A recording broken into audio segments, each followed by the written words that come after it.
Of course, I am a narrative reconstructor. My work is to recreate a text following the provided map of focus points.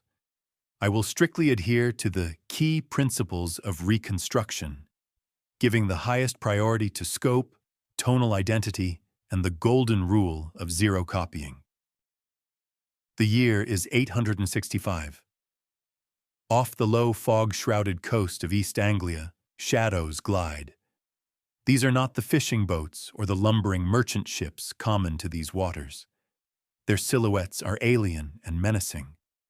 Long, narrow hulls are crowned with predatorily curved prows, adorned with the heads of dragons and serpents. From the silent mist, a nameless threat, which has yet to earn its name, descends upon the Anglo-Saxon world. On the masts of these longships, striped sails flutter like the wings of birds of prey. They carry the Great Heathen Army. And in the coastal monasteries, still oblivious to their fate, monks bend over parchments. They inscribe sacred lines, adorning them with gold and azure, unaware that their peaceful labor and age-old relics will soon be committed to fire and sword. The cultural heart of England is doomed. This blindness has afflicted everyone. Peasants in the fields, breathing in the fresh autumn wind, do not know that their homes will turn to ash and their harvests will be trampled.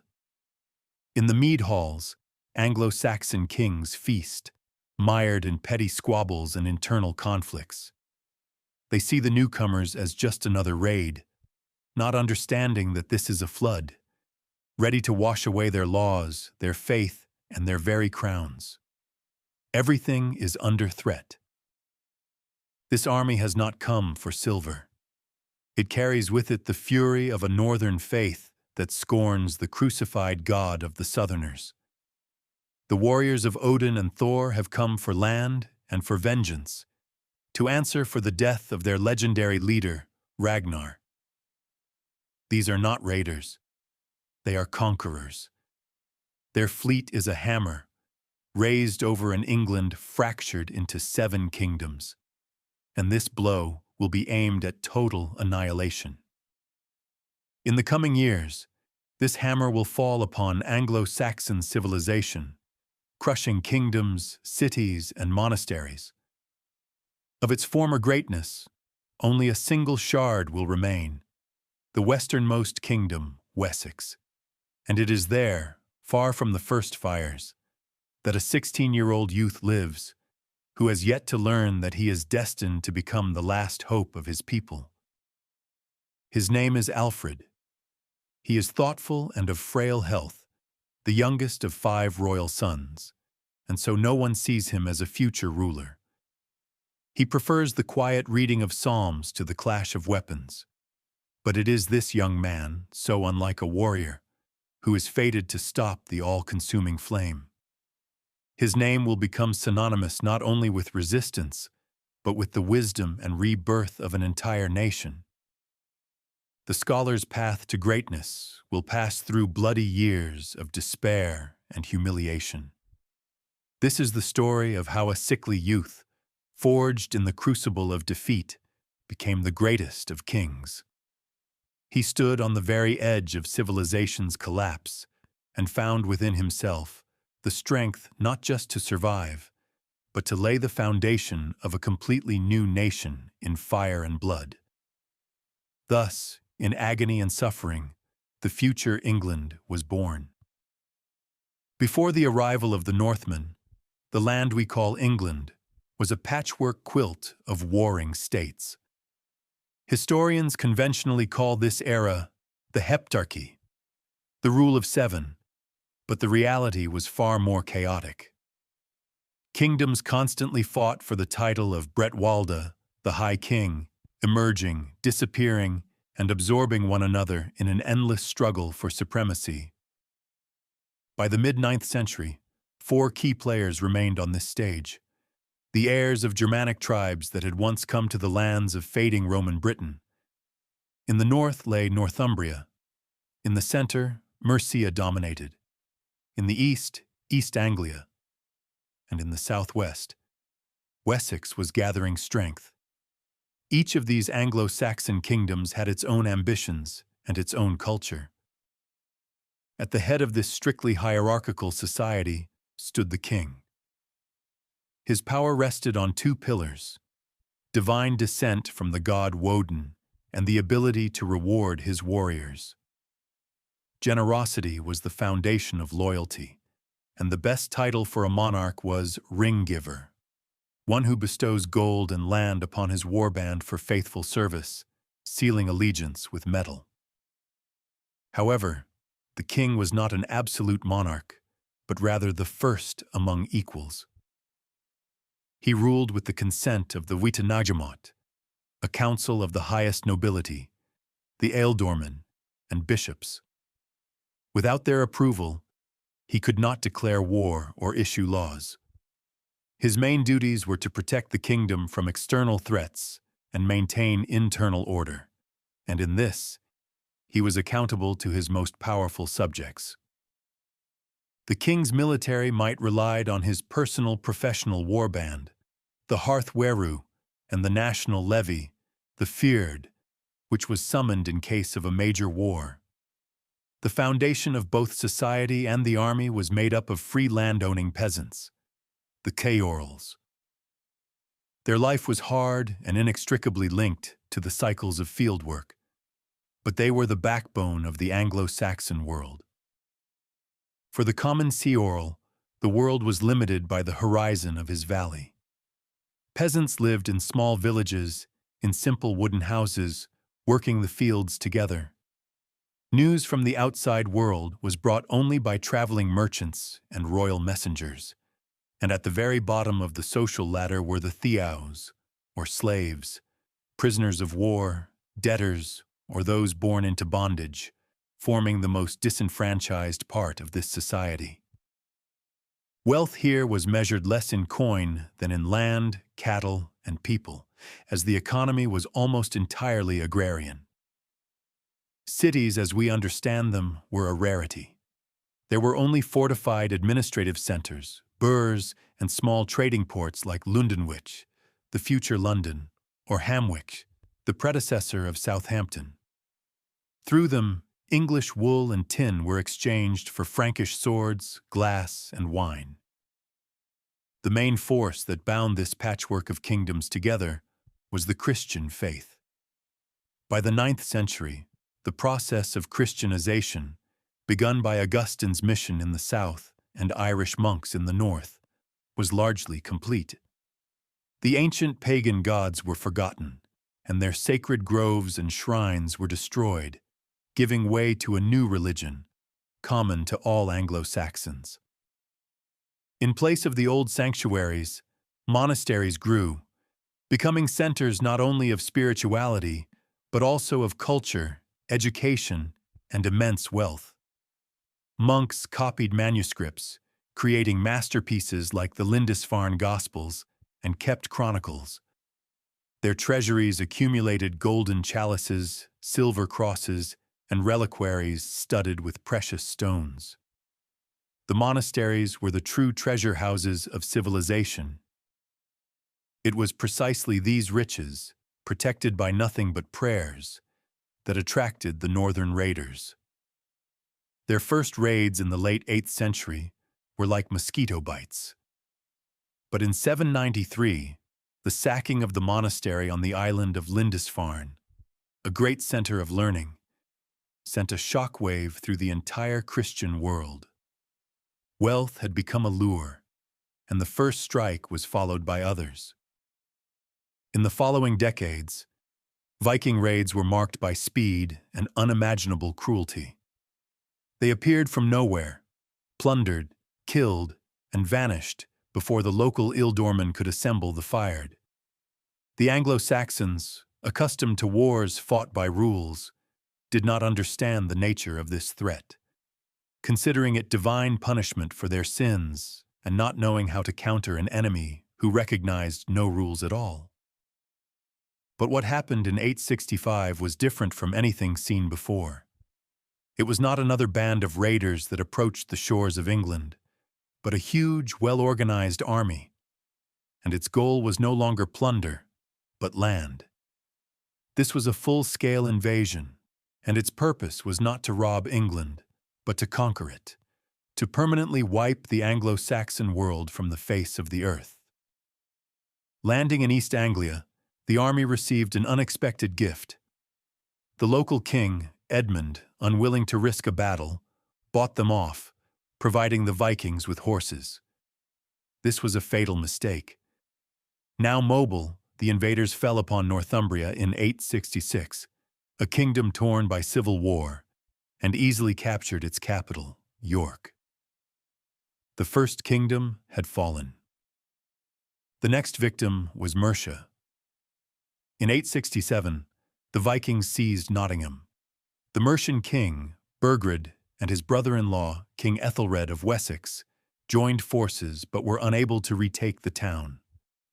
The Mercians were forced to make a humiliating peace and buy them off. The second great Anglo-Saxon kingdom was brought to its knees, unable to withstand the pagan onslaught. By the early 870s, the ancient kingdoms were falling one after another. Their armies were defeated, their kings killed, and their lands divided among the Danes. The last bastion of the Anglo-Saxon world was Wessex, and all eyes, filled with fear and final hope, turned to its ruling dynasty, to the four sons of the late King Ethelwulf, among whom was the youngest, Alfred. For the young Alfred, the world of illuminated manuscripts and scholarly discussions was collapsing before his eyes. The rumble of this collapse was inexorably approaching the borders of his home. He stood on the threshold of adulthood, but his childhood was over. Ahead of him lay a brutal war for survival, and to understand the essence of the future hero, one must first look to his past. Alfred was born in 849 at the royal estate of Wantage. He was the fifth and youngest son of King Ethelwulf and his wife, Osburh. In a harsh world where the right to the throne was determined by seniority and strength, his chances of ever wearing the crown were negligible. He was not born to rule his people. Four older brothers stood before him in the line of succession. Most likely, a church career was intended for the pious and scholarly prince. It was in the quiet of a monastery library that his talents could have fully blossomed, far from the affairs of war and the political intrigues of the royal court. A spiritual path was laid out for him. However, from childhood, Alfred's life was shadowed by more than just his position. As his biographer, Bishop Asser, writes, he suffered his entire life from a mysterious and painful chronic illness, perhaps Crohn's disease. Constant pain was his inseparable companion, and this pain presented him with a choice: to surrender and become weak, or to forge an unbreakable inner discipline. It was likely his physical frailty that led to his passionate immersion in the world of books. Unable to excel in martial pursuits, he sought strength in knowledge, in the wisdom of his ancestors, and in the Word of God. And a key role in this early passion was played by his mother, Queen Osburh. The weakness of the body gave rise to an unprecedented strength of mind. Asser tells a story that, even if embellished, perfectly illustrates the young prince's character. One day, his mother showed her sons a richly illustrated book of Saxon poems and promised to give it to the one who could first learn the text by heart. The older brothers, busy with hunting and games, ignored the challenge. But young Alfred, captivated by the colorful initials, found a teacher, learned the poems, and received the book as his reward. The most important event of his early years was a trip to Rome. In 853, when Alfred was only 4 years old, his father, the devout King Ethelwulf, sent his youngest son to the Eternal City. This was not merely a pilgrimage. It was how the King of Wessex sought to strengthen ties with the papal throne, the center of the entire Christian world. There, in Rome, the young prince was received by Pope Leo IV himself. According to the Anglo-Saxon Chronicle, the Pope consecrated him as king. Historians still debate the meaning of this event. It was likely not an actual coronation, as Alfred had living older brothers, but rather a confirmation ceremony with special honors, which nevertheless made a great impression on everyone. In 855, Alfred went to Rome again, this time accompanying his father. This journey, which lasted about a year, had a profound impact on him. 9th century Rome was but a shadow of its imperial glory. The Forum lay in ruins. The Colosseum was crumbling. But for the young Anglo-Saxon prince, this was the city of the apostles, the center of his faith, and the seat of papal power.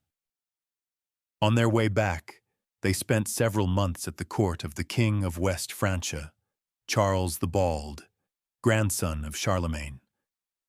There, amidst the brilliant culture of the Carolingian Renaissance, with its patronage of the sciences and arts, the ideal of an enlightened Christian ruler was born in Alfred's mind, an ideal he would strive to embody decades later. While King Ethelwulf and Alfred were away, a political crisis erupted in Wessex. The king's eldest son, Ethelbald, fearing that his father's new marriage to the young Frankish princess Judith might produce new heirs and deprive him of the throne, raised a rebellion. The kingdom was threatened with civil war. Upon his return, Ethelwulf, to avoid internal conflict in the face of the growing Viking threat, made an unprecedented compromise. He divided the kingdom, giving the better western part to the rebellious Ethelbald and keeping the eastern lands for himself. After his death in 858, the brothers agreed to succeed to the throne in turn, so that an adult and experienced ruler would always be at the head of Wessex. Ethelbald reigned for a short time and died in 860. He was succeeded by Ethelbert, whose reign ended in 865, the very year the Great Heathen Army landed on the shores of England. The throne was taken by the third brother, Ethelred. At that moment, 16-year-old Alfred received the title Secundarius, becoming the recognized heir and the second most powerful man in the state. At 16, he became his brother king's right-hand man. The years dedicated to studying the Psalter were gone forever. Now he had to master another book, the Book of War, written in iron and blood. The frail youth who had dreamed of a library was forced to don armor and stand in the shield wall beside his brother to protect his world from the encroaching darkness. But his education was not yet complete. The most important and brutal lessons awaited him on the battlefield, under skies darkened by the smoke of burning towns. He had yet to learn them. The year 871 went down in history as the year of battles. The Danish invasion, having swallowed Northumbria and Mercia, fell upon Wessex with all its fury.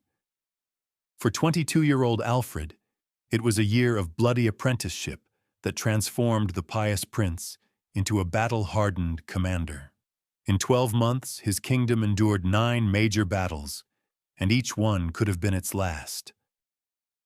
At the end of 870, the Viking army, under the command of the kings Bagsec and Halfdan, crossed the Thames, invading the very heart of Wessex. Their goal was the complete conquest of the kingdom.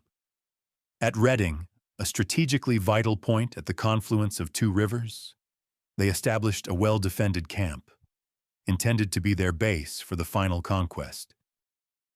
King Ethelred and Alfred did not delay, and quickly assembled the Fyrd.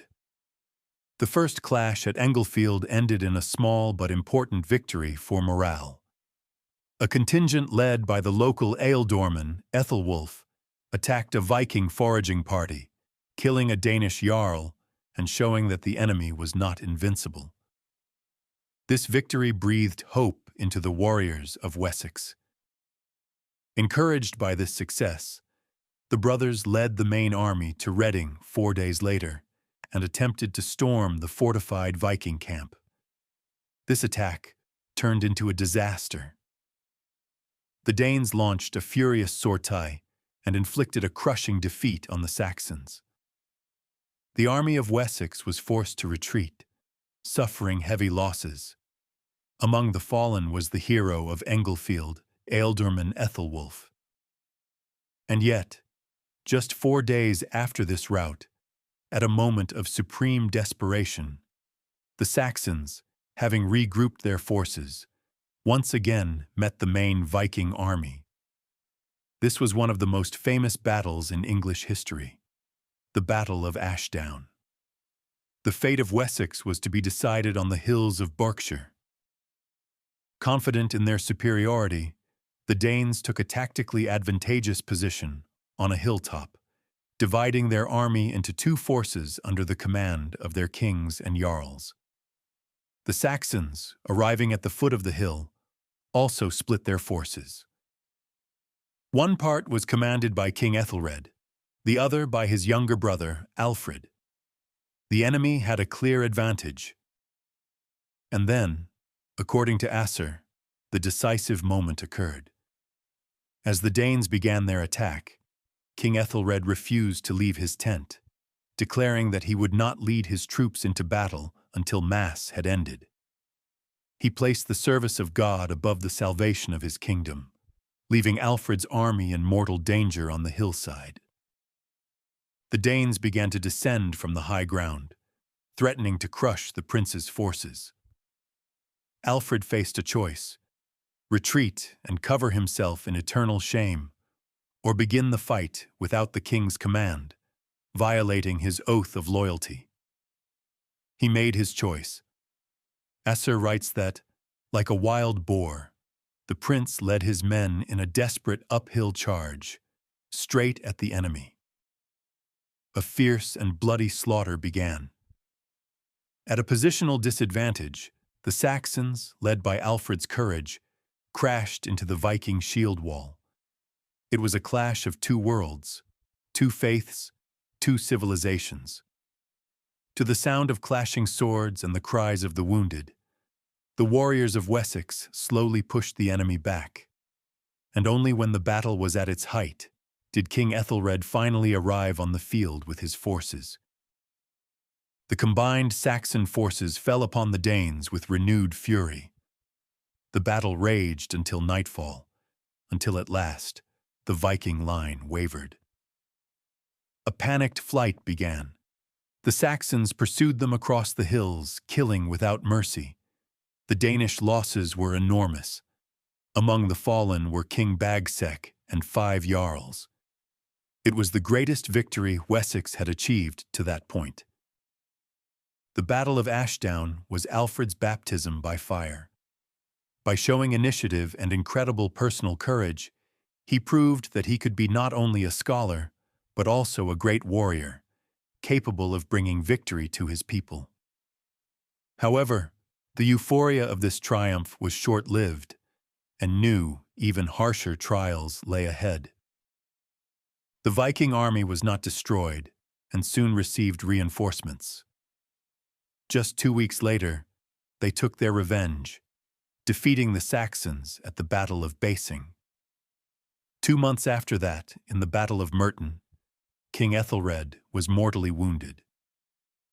In April 871, at the height of the war, he died. At the age of 22, Alfred became King of Wessex. Along with the crown, he inherited a kingdom exhausted by war. The army was bled dry by constant fighting, the treasury was empty, and the enemy was at the gates, ready to deliver a fatal blow. The victory at Ashdown had brought him glory, but now he had to rule. His very first battle as king, at Wilton, ended in another defeat. Forced to do as the kings of Northumbria and Mercia had done before him, Alfred paid the Vikings to leave. But this was not a surrender.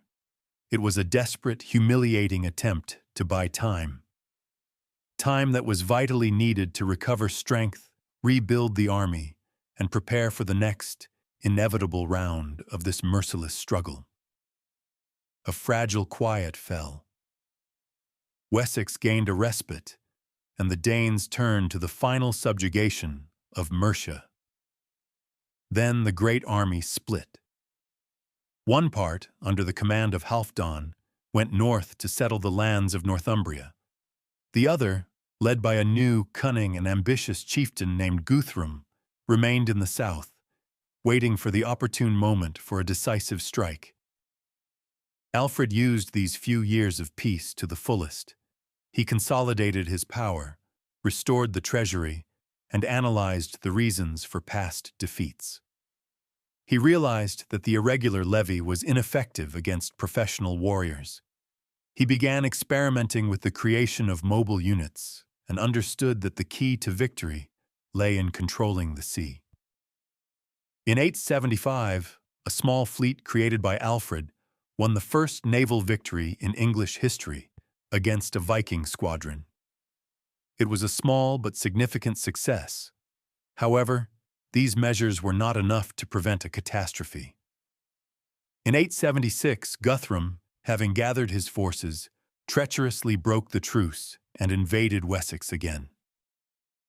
With a swift maneuver, Guthrum bypassed the Saxon army and captured the fortress of Wareham. Alfred blockaded him and forced him to negotiate. Guthrum swore on the sacred ring of Thor, the most unbreakable oath for a pagan, that he would leave the kingdom. But as soon as the Saxons let down their guard, the Danes broke their oath, slaughtered the hostages, and broke through deep into the country towards Exeter. Alfred again pursued the Vikings and trapped them in Exeter, and here, nature itself came to his aid. The Viking fleet, sailing to reinforce Guthrum, was caught in a violent storm off Swanage, and 120 ships were wrecked. Deprived of reinforcements, Guthrum was forced to surrender. This time he swore an oath on Christian relics and left Wessex. However, Guthrum did not abandon his plans. He only changed his tactics. In open battle, the army of Wessex had proven itself a dangerous opponent. Therefore, the Danish chieftain decided to strike not at the army, but at the Saxons' very will to resist. He was preparing a sudden, crushing blow that was meant to break the spirit of an entire people. In January 878, just after the Feast of Epiphany, violating all unwritten rules of warfare, Guthrum's army launched a surprise winter attack. No one expected an assault at that time of year. The Danes swept into Wessex like an avalanche, and their main target was the royal residence at Chippenham, where Alfred and his court were celebrating Christmas. The blow was so sudden and stunning that it caught the Saxons completely off guard. The royal guard was cut down, the court scattered. In the chaos, Alfred and a small group of bodyguards miraculously managed to escape. It was a total collapse. The King of Wessex, ruler of the last free Anglo-Saxon kingdom, instantly became a fugitive in his own country. The state structure of Wessex crumbled. Many ealdormen and thanes were killed or submitted to the Danes. A part of the population fled in panic across the sea to Francia. The army was completely demoralized. Alfred had lost everything: his army, his treasury, his capital, and his kingdom. He was left with only his own life and a handful of loyal warriors. Thus began the darkest and most desperate period of Alfred's life, which became the basis for numerous legends. Hunted, trusting no one, he was forced to hide in the impenetrable forests and marshlands of Somerset. He chose as his refuge the small, dreary, and inhospitable Isle of Athelney, protected on all sides by swamp and rivers. It is to this time that the famous legend of the cakes belongs. While hiding in the hut of a simple swineherd, Alfred, lost in dark thoughts about the fate of his kingdom, failed to notice the cakes burning, which the peasant's wife had asked him to watch. Upon her return, the woman, not recognizing the king, scolded him, calling him a lazy and worthless vagrant. This story, recorded centuries later, is most likely a fiction. But it is incredibly important for understanding the popular image of Alfred. It humanizes him, showing a monarch who could be berated by a common peasant woman. The legend symbolizes his fall to the very bottom and his complete unity with the suffering and humiliation that had befallen his people. But life at Athelney was not merely a waiting game. From his marshland hideout, Alfred and his men waged a true guerrilla war. They made daring raids, attacking small detachments of Vikings and Saxon collaborators. It was a desperate struggle, aimed not so much at damaging the enemy as at preventing the last flame of hope from being extinguished. He was broken, but not defeated. In the depths of despair, hiding in the swamps, Alfred secretly planned his return. He sent messengers to loyal ealdormen in Somerset, Wiltshire, and Hampshire, urging them to prepare their men and secretly await his signal. He knew he would have only one chance for a decisive battle for the future of England. The winter of 878 was the nadir of his fortunes, the lowest point of his fall. He had lost everything he had. But history teaches that it is often in the deepest darkness that the dawn is born, and that dawn was near. In the spring of 878, Guthrum and his army felt like the absolute masters of Wessex. They divided the lands, imposed tribute on the Saxons, and ruled from the captured town of Chippenham, considering the war to be over. They were certain that Alfred was either dead or had fled across the sea, and that all resistance had been crushed. But they were deeply mistaken, and their overconfidence would soon be their undoing. It was at this moment that the first glimmer of hope appeared. Another Viking army, under the command of Ubba, brother of the famous Ivar and Halfdan, landed in Devon and besieged the Saxon fortress of Sinwit. The local ealdorman, Odda, who commanded the garrison, found himself in a desperate, almost hopeless situation. The fortress was poorly fortified and had no water sources. Realizing that a siege would lead to certain death, Odda and his men decided on a suicidal sortie. At dawn, they launched a surprise attack on the sleeping Viking camp. Caught off guard, the Danes were utterly defeated. Ubba himself was killed in the fighting, along with hundreds of his best warriors. In this battle, the Saxons captured the greatest Viking relic, a banner bearing the image of a raven, said to have been woven by the daughters of Ragnar Lothbrok himself. News of this miraculous victory and the capture of the banner spread quickly through Wessex and reached Alfred. This was the signal, the omen he had been waiting for. The victory at Sinwit showed that the spirit of resistance among the people was not broken, and that the Vikings could be defeated even in the most desperate circumstances. Alfred knew the time had come. He set in motion the final, most risky phase of his plan, to gather an army and reclaim his kingdom.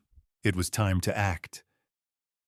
Secret messengers carried the king's will throughout the kingdom. It was a call to arms. The gathering point was set at Egbert's Stone, an ancient boundary marker on the border of 3 shires. The choice of this location was not random. It was far from Viking garrisons, and bore the name of his grandfather, the great King Egbert, unifier of southern England. On the appointed day, men began to flock to Egbert's Stone. From the forests and hills emerged contingents of the feared from Somerset, Wiltshire, and Hampshire. They risked everything by answering the call of their seemingly lost king. And when Alfred himself appeared before them, their joy knew no bounds. The Anglo-Saxon Chronicle states that he was received as one risen from the dead. This was not just a meeting between an army and its commander. It was a true act of national rebirth. People who had lived for months in fear, humiliation, and uncertainty had found their leader again. With their king, hope for liberation returned to them. On that day at Egbert's Stone, the kingdom of Wessex was born anew. Alfred addressed his warriors with a speech. He spoke of the treachery of the heathens, of the desecrated churches, and the humiliation of their people. He appealed to their courage, their faith in God, and their duty to protect their families and their land from the invaders. He promised them one final, glorious battle that would decide the fate of all Anglo-Saxons. In just a few days, he managed to assemble a formidable army. This was the last army of Wessex, his last chance. Alfred did not delay for a single day. He understood that his main weapon was surprise, as Guthrum in Chippenham was still unaware of the scale of the uprising. He immediately led his men on the march. The next day, the army halted at a place called Ely Oak. Here, according to Asser, Alfred had a vision of Saint Neot, who foretold his imminent victory. And at dawn, scouts reported that Guthrum's main army was very close, at a place called Edington. The hour of the decisive battle had arrived. Guthrum, realizing the sudden threat, could not retreat without losing face before his warriors. He was forced to accept battle, and Alfred led his army to meet its destiny. His men marched not as rebels, but as the rightful army of their kingdom, carrying the banners of Wessex, bearing the image of a golden dragon above their heads. Ahead of them lay the slope of a hill at Edington. At its summit, anticipating an easy victory, the enemy awaited them. But in the eyes of the Saxons, marching into battle behind their resurrected king, burned a fire the Vikings had never seen before. It was the cold fire of desperation, reforged into the unbreakable resolve of men with nothing left to lose. The Battle of Edington in May 878 became the turning point in English history. It was the culmination of a years-long struggle for survival, a decisive clash of two worlds, two faiths, two civilizations. Defeat in this battle would have meant the final absorption of Wessex and the end of an independent England for centuries. Everything was at stake. Alfred brought his army to the foot of the hill, where the Danes, just as at Ashdown, had again taken an advantageous position on the high ground. But this time, the Saxon army was different. These were men united by a common calamity and a common hope. They were led by a king they believed to be a messenger of God, and their morale was at an unprecedented high. The king arranged his warriors in the traditional shield wall formation. It was a formidable array, where warriors stood shoulder to shoulder, their shields overlapping to form a solid barrier, from behind which long spears protruded like the quills of a hedgehog. In the front ranks stood the best warriors, thanes and household troops in chainmail, and behind them, the common ceorls with axes and spears. Alfred knew that his only chance was to withstand the first, most furious Viking onslaught and force the enemy into a grueling battle of attrition. The battle began. With a blood-curdling war cry, the Danes charged down the slope. They crashed against the Saxon shield wall with the fury of berserkers, and the earth shook from the impact. The first minutes of the battle were a living hell. The roar of axes striking shields could be heard for miles. The shield wall shuddered and buckled, but it held. The Saxons absorbed the terrible blow. Warriors in the front ranks fell, but their places were immediately taken by others from behind, preventing a breach in the line. the shield wall stood firm. According to Asser, Alfred himself fought fiercely and tenaciously in the very heart of the fray. He was not a general observing the battle from a hill, but a warrior king, standing shoulder to shoulder with his men. He inspired them by his example in the brutal hand-to-hand combat that would decide the future of his people. Hours passed, and the battle raged on. The field became covered with the bodies of the fallen. The shield wall had become a machine for grinding men, but the Saxons did not retreat an inch. Their stubbornness, born of desperation, began to wear down the Danes. The Vikings' offensive momentum started to wane, and then Alfred gave the order to counterattack. Slowly but relentlessly, the shield wall moved forward, up the slope. This was the decisive moment. The Vikings, unaccustomed to such fierce and organized resistance, wavered. Their formation broke. As the chronicler writes, God granted Alfred the victory. In an instant, the Danish line shattered, and they fled in panic. This time, Alfred did not repeat the mistake made after Ashdown. He did not allow the enemy to recover and regroup. The Saxons began a merciless pursuit. They chased the Vikings all the way to their camp at Chippenham. The few who managed to reach the fortress, including Guthrum himself, were trapped. Alfred did not storm the camp. He began a systematic siege, surrounding the fortress on all sides. His army destroyed all the crops, cut off supply routes, and seized all the livestock in the area. After 2 weeks, famine began in the Viking camp. Having eaten their horses, they were forced to sue for peace. And here, Alfred proved himself not only a commander, but also a wise statesman.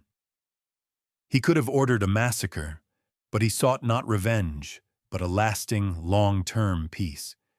He offered Guthrum terms that were both harsh and surprisingly generous, aiming to solve the problem permanently, not just postpone it.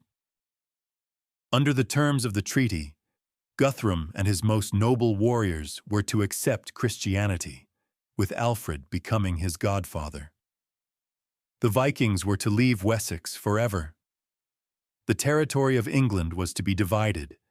The lands to the east and north of the old Roman road, Watling Street, would remain under their control and became known as the Danelaw, the area of Danish law. 3 weeks later, Guthrum and 30 of his chieftains arrived at Alfred's camp. At a place called Aller, the sacrament of baptism took place. Guthrum received the Christian name Ethelstan, and Alfred became his godfather. Afterwards, the Danish king was a guest at the royal court in Wedmore for 12 days, where they celebrated the event and sealed the treaty with rich gifts.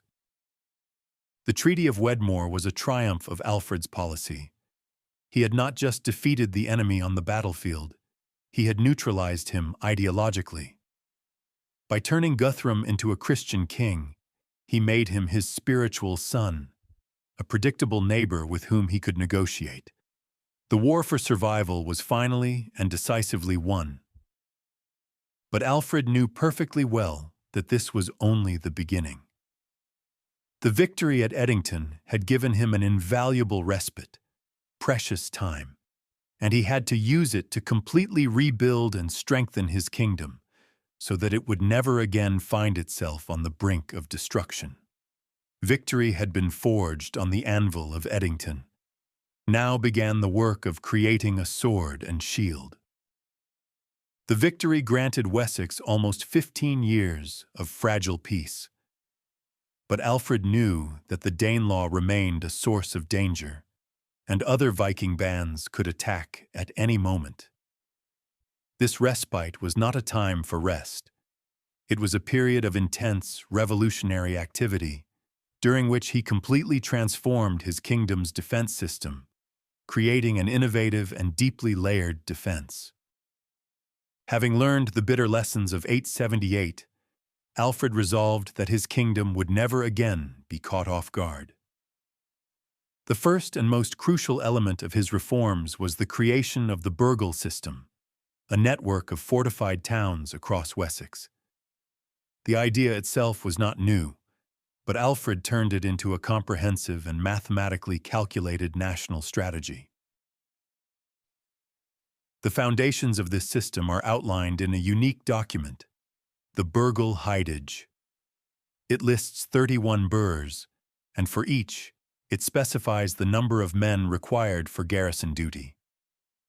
The calculation was ingeniously simple and based on the length of the walls, 1 man for every 4 feet. Thus, a unified system of mobilization and defense was created. The placement of the burghs was meticulously planned. No inhabitant of the kingdom was more than 20 miles or a day's journey from the nearest refuge. This was a defense in depth. In the event of a raid, the population could quickly take shelter behind the walls, denying the raiders easy plunder, and the garrison could repel an attack or wait for the main forces to arrive. The construction of the burghs was a massive undertaking. The remains of old Roman walls were often used, as in Winchester, but most were new constructions. Earth ramparts with a wooden palisade and a deep ditch. These fortresses quickly became not only military, but also administrative and economic centers, laying the groundwork for the medieval English town. The second area of reform was the reorganization of the army. The traditional levy, the fyrd, was inefficient. Its warriors were called up for short periods and were reluctant to leave their fields.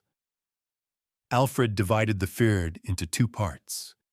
Now, one half would be on active duty, while the other tended to their farms, after which they would rotate. This solved the problem of a constant shortage of soldiers. This innovation had colossal consequences. For the first time in Wessex's history, there was a standing army that the king could rely on at any moment without damaging the economy. This reform allowed Alfred to shift from passive defense to active operations, imposing his will on the enemy and conducting long sieges as he had at Chippenham. The third and most innovative element of his strategy was the creation of a navy. Alfred was the first English king to understand that Vikings, who came from the sea, had to be fought on their own turf, at sea, intercepting their ships before they could land and begin to plunder. In the 880s, he began the systematic construction of a fleet. According to the Chronicle, Alfred's ships were built to his own design. They were larger, faster, and had higher gunwales than Viking longships, giving them an advantage in combat. Some of them had up to 60 oars, representing a formidable force. The crews of these ships were mixed, comprising both Saxons and Frisian mercenaries, who were considered the best sailors of the time. Their task was not to board the enemy, but to ram and sink their vessels, using their superiority in size. For these deeds, Alfred is rightly called the father of the English navy. By the end of the 880s, Wessex was completely transformed. In place of a vulnerable, ravaged kingdom stood a powerful military state, protected by a triple ring of defense. The fleet patrolled the sea, the network of burghs protected the land, and a standing reformed army was ready to repel any attack. Alfred had created a military machine unparalleled in Western Europe at the time. He did not simply copy his enemies' tactics. He creatively rethought them, adapted them, and surpassed them. And very soon, this seemingly perfect system would face its harshest test when a new, even more terrible wave of Vikings crashed upon the shores of England. A new storm was already gathering on the horizon. For Alfred, victory over the Vikings was not only a military, but also a spiritual task. In his religious mind, The pagan invasion was God's punishment for the sins of his people, and he considered the greatest sin to be widespread ignorance and the decline of learning. He believed that the Lord had turned away from the Anglo-Saxons because they had forgotten his word, and their clergy and nobility were illiterate. In the preface to his translation of Pope Gregory the Great's Pastoral Care, he lamented the bygone golden age of learning. He grieved that by the time he ascended the throne, there were so few men on this side of the Humber who could even translate a simple letter from Latin into their native tongue. Learning in his kingdom was practically dead.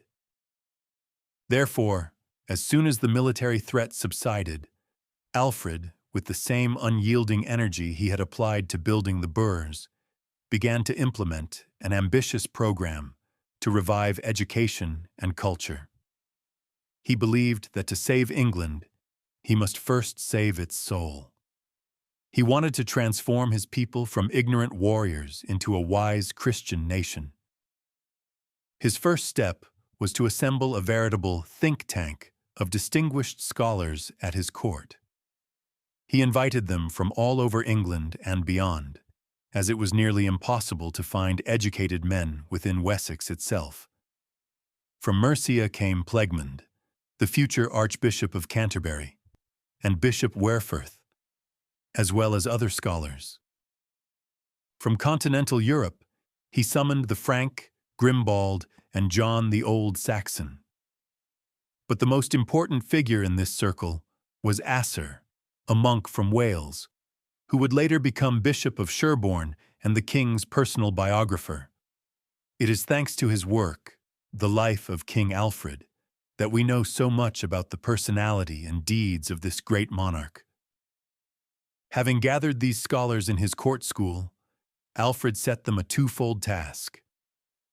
The first was to raise the level of education among the clergy and nobility. The second, and most revolutionary, was to make the greatest works of Christian and classical thought accessible to those who did not know Latin by translating them into their native Anglo-Saxon language. He issued a decree that all sons of free men who had the means should learn to read in their native language. Those who were preparing for a clerical career were then to study Latin, and he set a personal example. At the age of nearly 40, despite the burdens of rule and constant illness, he himself began to study Latin. Alfred initiated and personally participated in the translation into Old English of books he considered most necessary for all men to know. This project was unprecedented in medieval Europe. While Latin reigned supreme on the continent, Alfred purposefully created a literary Anglo-Saxon language capable of expressing the most complex ideas. The first and most important work translated under his supervision was Pope Gregory the Great's Pastoral Care, a practical guide for priests. Alfred sent copies of this translation to every diocese in his kingdom. Each copy was accompanied by a precious estel, a reading pointer made of ivory and gold. Also translated was The History Against the Pagans by Orosius, a world history written from a Christian perspective. Notably, Alfred did not just translate this work, but also supplemented it with his own chapters. In them, he described the geography of Germania and recounted the unique travelogues of Othere and Wulfstan, who had journeyed to the White Sea and the Baltic coast. Additionally, Bede's Ecclesiastical History of the English People, a fundamental work that shaped the Anglo-Saxon self-identity, was translated. And so were philosophical works. Boethius's Consolation of Philosophy, a meditation on the nature of evil and divine providence, and St. Augustine's Soliloquies, a model of Christian thought. It was also during Alfred's time that the systematic keeping of the Anglo-Saxon Chronicle began. Before him, only scattered monastic annals existed. Alfred transformed them into a single national chronicle, kept in Old English, which consistently told history from the perspective of the ruling Wessex dynasty. The chronicle became a powerful tool for forging a common historical memory. This cultural revival was not the whim of a scholarly monarch, but a deliberate state policy. By creating a common literary language, a shared history, and common Christian values, Alfred was laying the ideological foundation for a future unified English nation. He understood that walls and ships protect only the body of a kingdom, while wisdom and faith protect its immortal soul. Thus, Alfred the Great fought his entire life on two fronts, with the sword against his people's external enemies, and with the pen against the internal enemy, ignorance. And his victories on the second, cultural front, proved to be no less significant and enduring than his greatest military triumphs on the battlefield. By the late 880s, the defensive system built by Alfred seemed perfect. Wessex and its ally, Western Mercia, prospered in peace and security.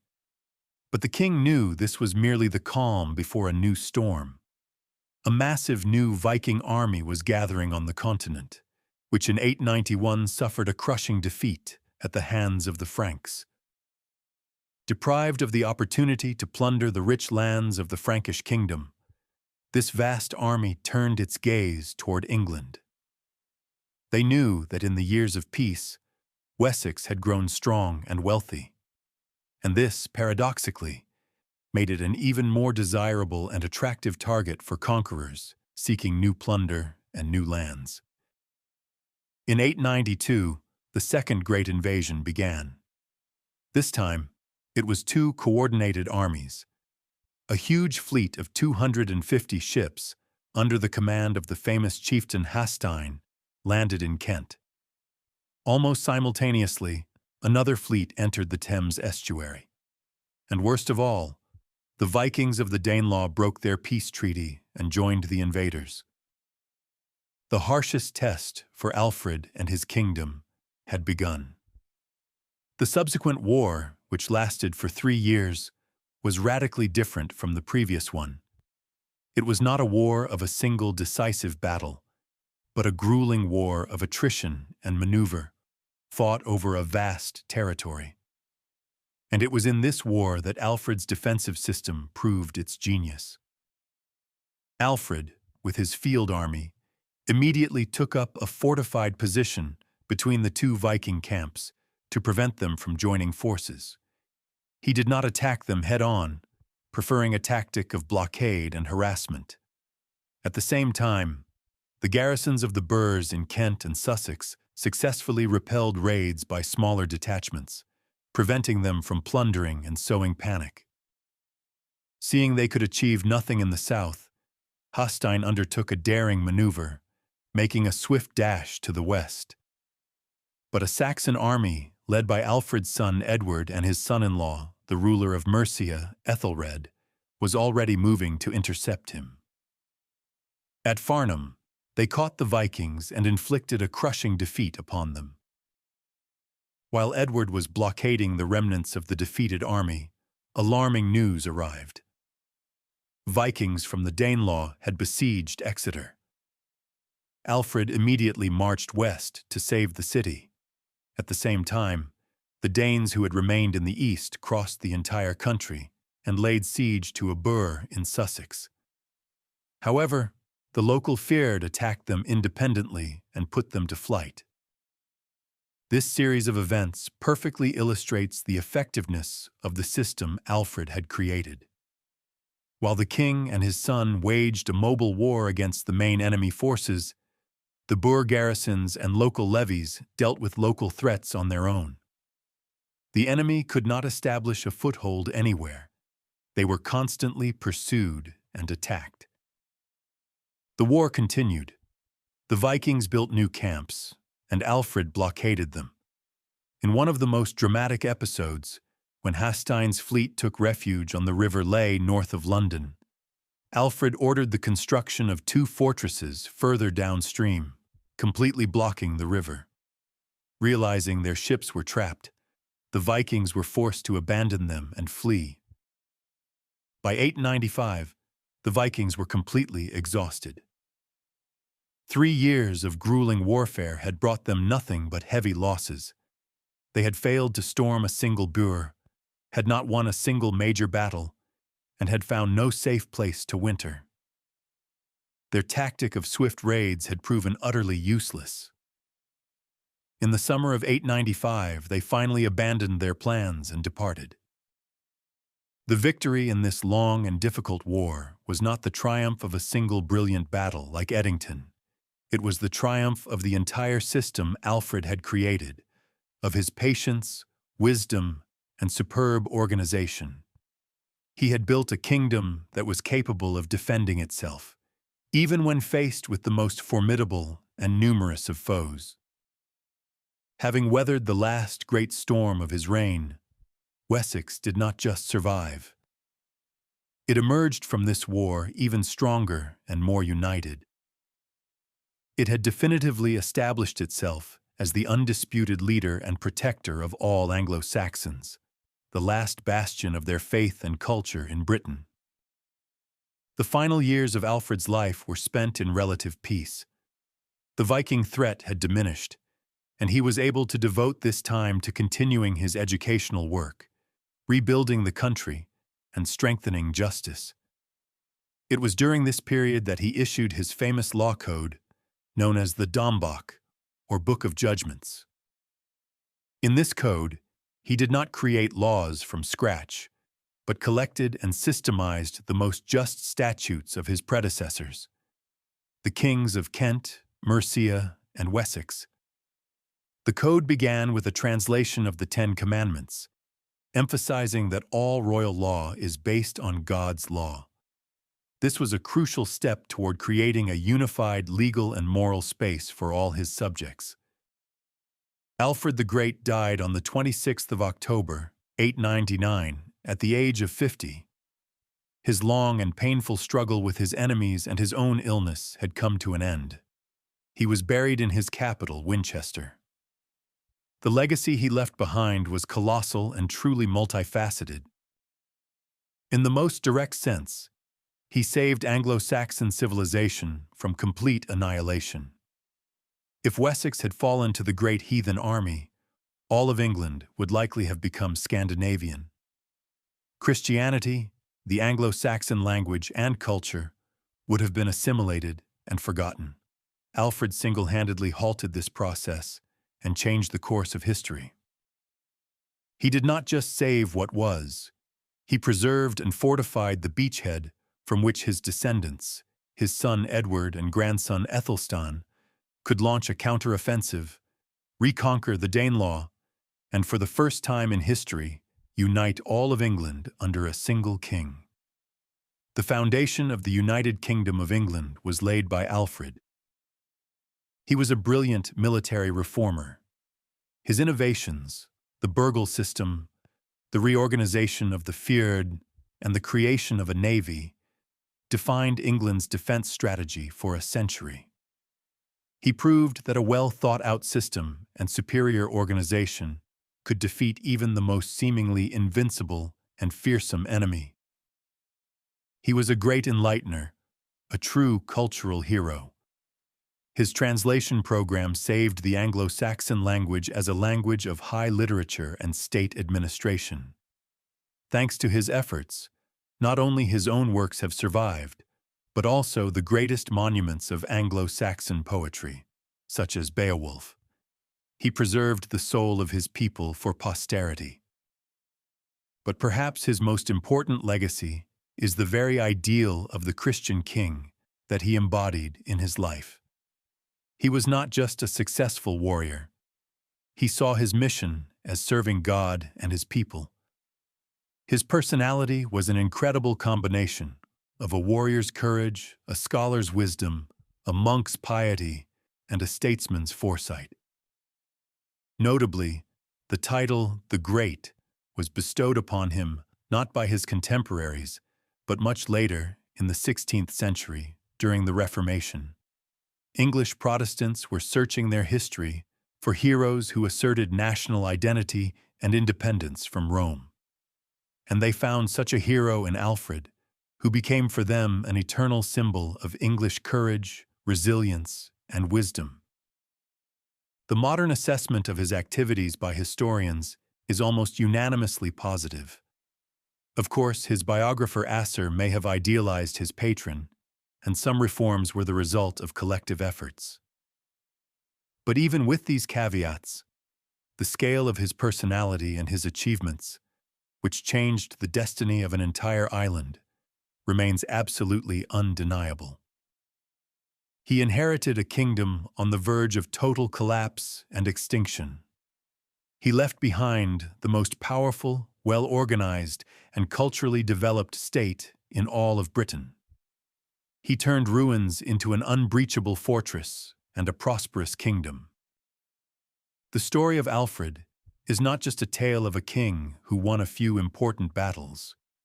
It is an epic saga of how, in the face of imminent destruction, a single man, guided by his faith, his intellect, and his indomitable will, was able not only to survive, but also to lay the foundations of a future great nation. He was the king who, in his people's darkest hour, did not allow the light of civilization to be extinguished. And that light, preserved and magnified by him, continues to burn to this day. The frail, scholarly prince who became a hammer to his enemies, a shield for his people, and the founding father of England. We thank you for joining us on this journey into the turbulent and heroic age of Alfred. If you found his story worthwhile, subscribe to our channel, give us a like, and share your thoughts in the comments. New stories of people whose will changed the face of the world await.